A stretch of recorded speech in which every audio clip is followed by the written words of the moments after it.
Ang atong mapagbasa karong adlaw, pura di na kinahanglan gani i-explain. Kung ato lang yung ipaminaw, tungod kay tataw na kayo ang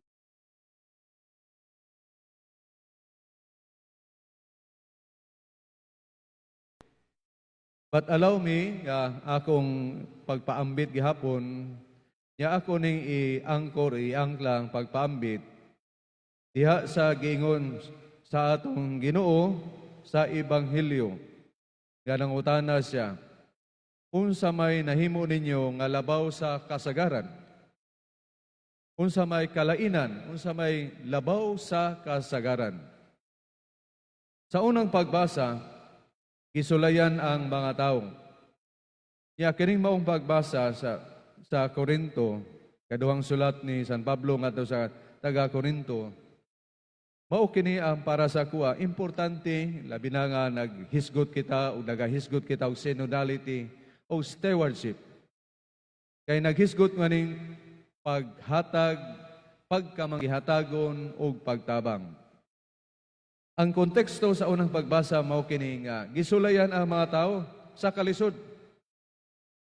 Sa ilang kalisod, nakita nato nga ilang kalisdanan, nalipay hinuon sila.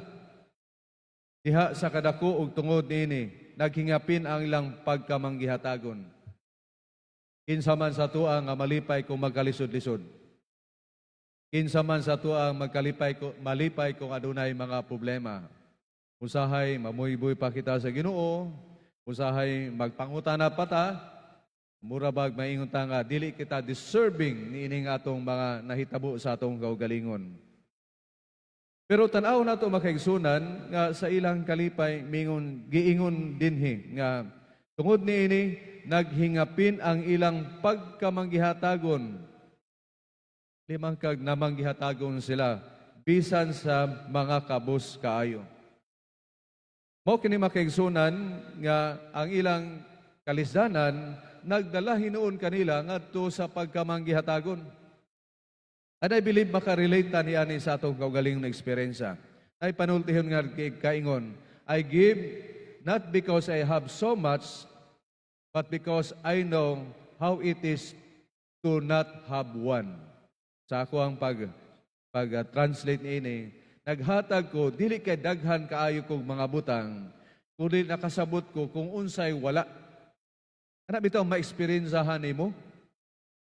Kana bitaw mas makasabot ka nga makaingon ka nga daagi na gyud nako ng perting lisura. Mo nang muhatag ko kay di ko gusto nga matagamtaman nila kay nakasabot ko unsa ang kaagi sa pagkawala gayon. Gani labaw pa gyud sa kasagaran ang ilang gihimo, ang gisulti sa sulat ni San Pablo ngadto sa daga Korinto. Kay ngano man giingon man dinhi, naghangyo sila kanamo ug gani namugos man nga tugutan sila pagtabang sa katawhan sa Dios dito sa Judea. Naghangyo sila kanamo, gani namugos.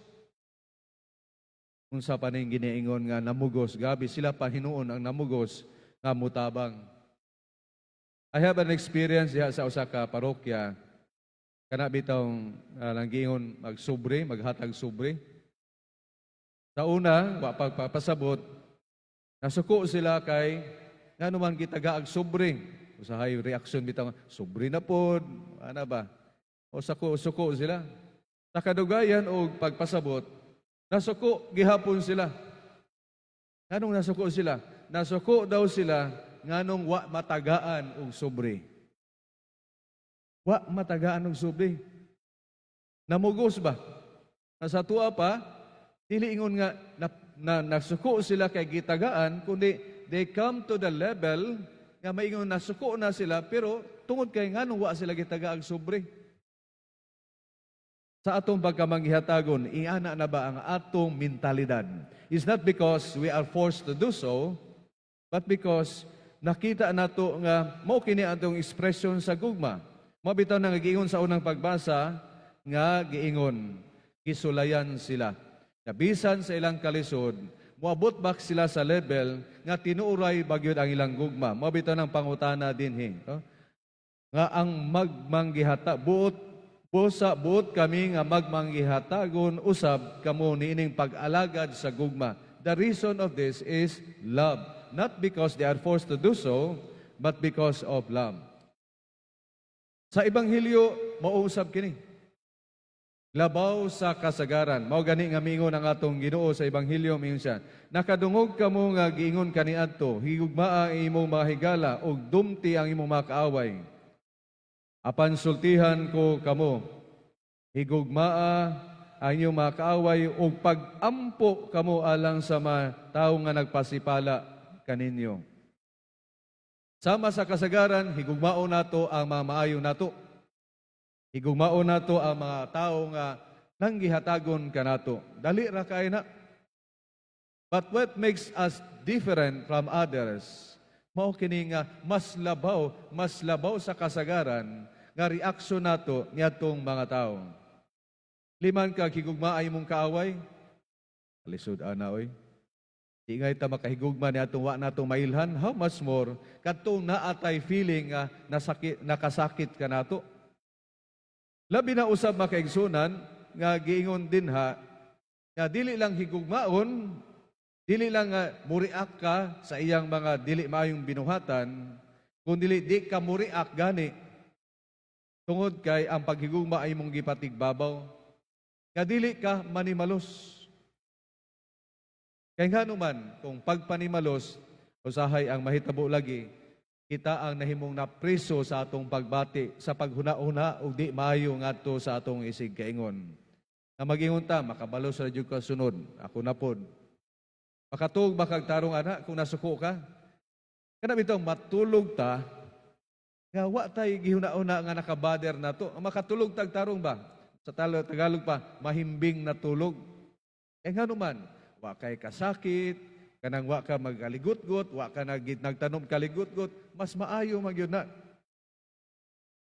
Labi na usab, labaw pag sa kasagaran ang giingon sa atong Ginoo nga mingon. Magiingon niya dinhi nga dili lang higugmaon kundi iampo. Ano lisod? Iampo pag yun nimo. Nasakitan na gani ka, iampo pag yun nimo. Mao gani makiigsunan nga sa atong pagbalayin sa ato sa misa. Naa ba kitay pananglitan sa Ebanghelyo? Naa ba kitay gikaligut-gutan hangtod karon? Naa ba kitay giingon nga makabalos ra jud ko nimo?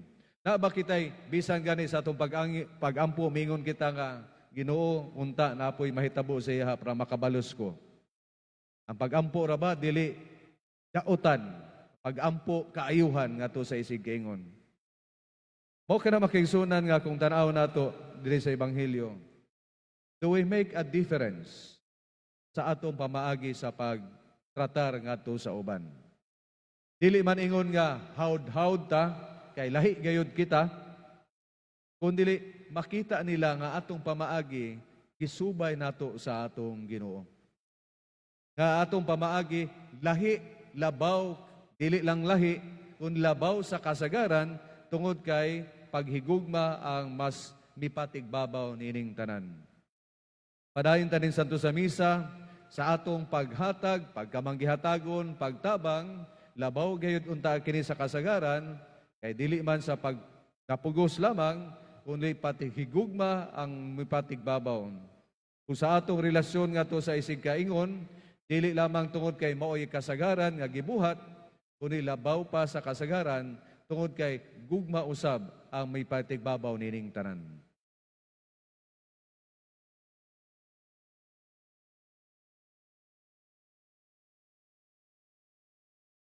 Hudangop kita ngadto sa Dios